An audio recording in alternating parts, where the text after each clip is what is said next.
Dr. Turek, I'm only asking if you would murder your wife or children to prove your devotion. It's a simple question. I don't know what would happen. And by the way, when God decides that someone should die, it's not murder for him. I love how Dr. Frank handled this atheist question because it is a tough question. Some of us Christians feel like we need to have an answer for every tough question that atheists ask. No, we don't. If you don't know the answer to the question, just say you don't know. But let's see how Dr. Frank handled this question that this atheist asks. Let's watch. Dr. Turek, God commanded you to murder your wife or children to prove your faith in God. Is your current devotion not enough to prove your faith? Must you murder your children as Abraham was instructed? First of all, I don't know what I would do. This is a simple yes or no question, Doc. I don't know what I would do in Abraham's position. That's a good question. You know who really struggled with that? Soren Kierkegaard, who wrote a book called... Is your faith strong enough to murder your own children or wife? I'm thinking, and since I'm from New Jersey, it's really hard for me to do, so give me a minute. The book is called Fear and Trembling by Soren Kierkegaard. So I don't know what I would do, just like I'm never going to say if somebody put a gun to my head or a gun to my wife's head, what would you do? Because Peter tried that. I'll never deny you, Lord. And what did he do?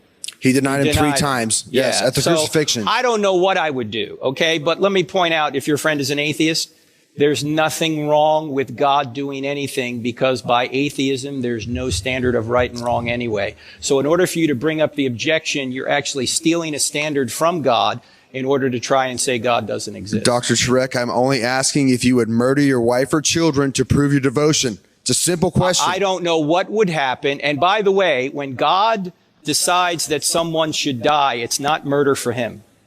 Because God kills all of us at some point. And he's the only one that can resurrect us. So we don't have the right to murder people, but God has the right to kill people anytime he wants. He can strike me down today, tomorrow, anytime he wants, and it's completely in his prerogative. God has the right to slaughter the Amalekites down to the last man, woman, and child.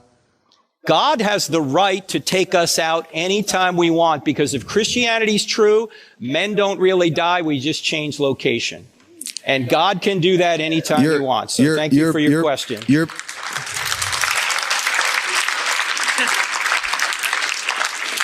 It is stunning to me that massacre and genocide gets applauded in this building.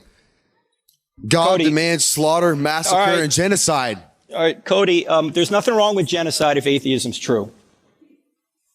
Are you serious? If atheism's true, there is nothing wrong with genocide. I am an atheist and I oppose genocide in every possible, in every way. But that's just your personal opinion because there's no standard beyond you which says it's wrong.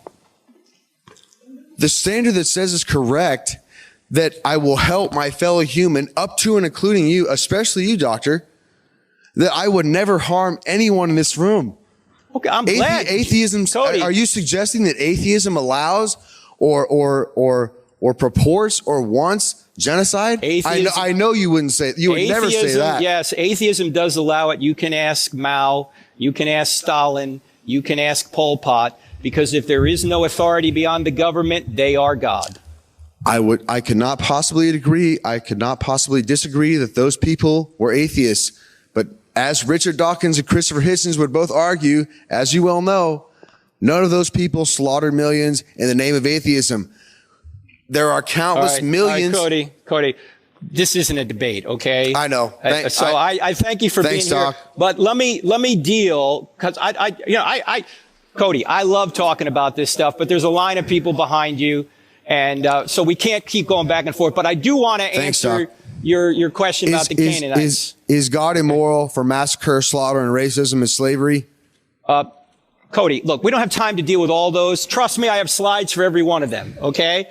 Let me just deal with the Canaanite one, if you'd be so gracious as to sit down. I would be so gracious. Thank you, doctor. And I'll deal with that. Thank you so much. Thank you, doctor. All right, thank you. So I love how atheists always attack Christian on the morality argument, but at the same time, they would agree there is no objective morality. It is all subjective. If I kill you, from your perspective, it is wrong, but from my perspective, it is totally fine. But they'll continue to attack the God of the Old Testament when he judged a people group. So there's a lot of tough passages in the Old Testament. You know, whenever God tells the Israelites to destroy a people group, God didn't just tell them to just destroy them. There's a reason for that. For example, the Hittite, God tell them to stop burning their baby, to stop sacrificing their baby for 400 years, but they refused to listen. So God judged them. That is a good thing because God is a God of love. So he has to judge these people. So comment below and tell me if you agree with how, Dr. Frank handled this question, and give a thumbs up, and I'll see you in the next one. Take care.